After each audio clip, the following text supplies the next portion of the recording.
محرم کی 10 تاریخ کی شام، جسے شام غریبہ کہا جاتا ہے، مغرب کی نماز کے بعد تمام شیعہ مرد اور شیعہ خواتین تمام لائٹیں بند کر کے کون سا شرمناک کام سر انجام دیتے ہیں؟ اس رات کو لڑکے اور لڑکیوں کا ہم بستری کرنا جائز کیوں مانا جاتا ہے؟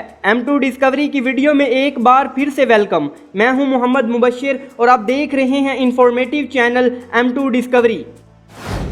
شام غریبہ کا نام سن کر بہت سے شرمناک خیال ہمارے ذہن میں بسیرا ڈال لیتے ہیں۔ شام غریبہ کے بارے میں بہت سی شرمناک باتیں اور کہانیاں موجود ہیں، جس میں سب سے مشہور قصہ یہ ہے کہ محرم کی 10 تاریخ کی شام مغرب کی نماز کے بعد تمام شیعہ عزادار، جس میں مرد اور خواتین بھی شامل ہوتی ہیں، ایک مجلس کا اہتمام کرتے ہیں۔ یہ سارے مرد اور خواتین ایک امام بارگاہ میں اکٹھے ہو جاتے ہیں۔ جب تمام زائرین اس امام بارگاہ میں داخل ہو جاتے ہیں تو امام بارگاہ کو باہر سے تالا لگا دیا جاتا ہے۔ اس کے بعد ایک ذاکر منبر پر بیٹھ کر مجلس پڑھنا شروع کر دیتا ہے۔ اس مجلس کے فوراً بعد اس امام بارگاہ کی تمام لائٹوں کو بند کر دیا جاتا ہے، جس سے امام بارگاہ کے اندر اندھیرے کے بادل چھا جاتے ہیں اور اسی تاریکی میں عزادار مرد اور خواتین شرمناک کام سر انجام دیتے ہیں۔ اس شرمناک کام کے نتیجے میں پیدا ہونے والے اس ناجائز بچے کو شیعہ عزادار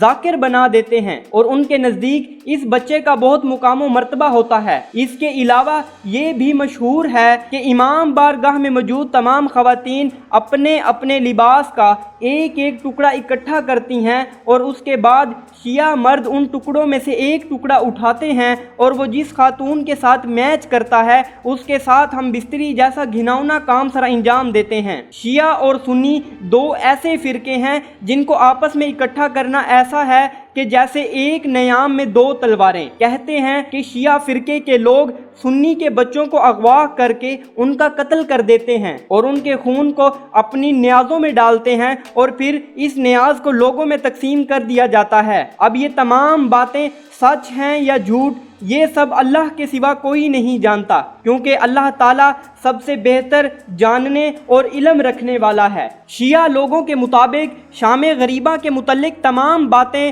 من گھڑت اور جھوٹی ہیں، ان کا دور دور تک حقیقت سے کوئی لینا دینا نہیں ہے۔ ان کے مطابق شام غریبہ کا مطلب غریبوں کی شام ہے۔ وہ سب ایک امام بارگاہ میں اکٹھے ہو کر ایک ذاکر کا خطبہ سنتے ہیں۔ وہ ذاکر میدان کربلا میں ہونے والے اس دردناک واقعے کو سناتا ہے، جس کی وجہ سے لوگ زاروں کی طرح رو رہے ہوتے ہیں۔ ان کے مطابق یہ ہے شام غریبہ۔ کچھ دن پہلے کی بات ہے کہ میں ایک اسلامی کتاب کا مطالعہ کر رہا تھا۔ اس کتاب میں ایک جملے نے میرے اوپر ایک ایسا گہرا اثر چھوڑا کہ میں اس کیفیت کو لفظوں میں بیان نہیں کر سکتا۔ اس جملے میں لکھا تھا، یہ کون سا مذہب ہے جو خود کو اتنی اذیت پہنچانے کی اجازت دیتا ہے؟ اس جملے کی تفسیر میں لکھا گیا تھا کہ شیعہ اپنے آپ کو اتنی تکلیف کیوں دیتے ہیں؟ کبھی وہ اپنے سینوں میں خنجر اتار لیتے ہیں تو کبھی وہ ننگے پاؤں دہتے ہوئے کولوں کے اوپر سے بھاگتے ہوئے نظر آتے ہیں۔ یہ سب کیا ہے؟ یہ کون سا دین ہے؟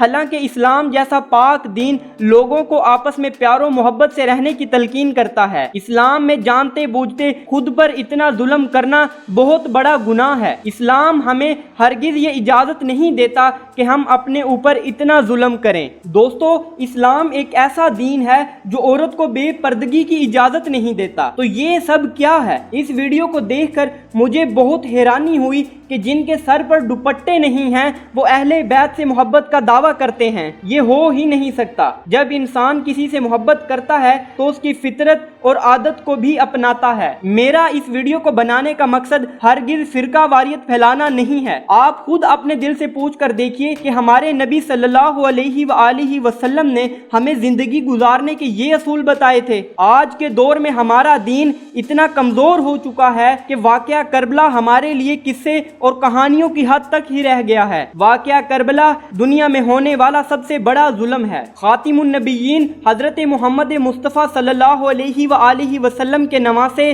حضرت حسین نے سجدے کی حالت میں سر حسین تن حسین سے جدا کروا دیا۔ کس کی خاطر؟ صرف اللہ کا دین بچانے کی خاطر۔ حضرت حسین نے اتنے مشکل وقت میں بھی نماز نہیں چھوڑی اور آج کے مسلمان نماز کے قریب بھی نہیں جاتے۔ البتہ اگر 100 میں سے 5 5% نماز پڑھتے ہیں تو ان میں سے بھی 50% گھروں میں ہی مصلے بچھائے بیٹھے ہیں۔ اگر ہم ایک نماز کے لیے زیادہ سے زیادہ 10 منٹ کا وقت بھی نکالیں تو 5 نمازوں کے لیے 24 گھنٹوں میں سے صرف 50 منٹ بنتے ہیں، یعنی 1 گھنٹے سے بھی کم وقت۔ صرف یہ 50 منٹ بھی ہمارے لیے نعوذ باللہ ایک ناقابل برداشت بوجھ بنا ہوا ہے۔ اللہ سے دعا ہے کہ تمام لوگوں کو راہ حق کا مسافر بنائے اور 5 وقت کی نماز با جماعت اور خشوع و خضوع کے ساتھ پڑھنے کی توفیق عطا فرمائے، آمین۔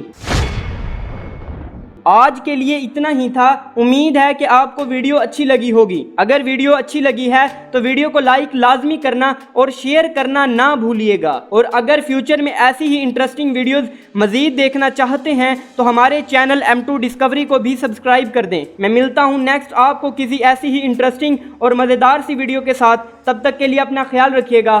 اللہ حافظ۔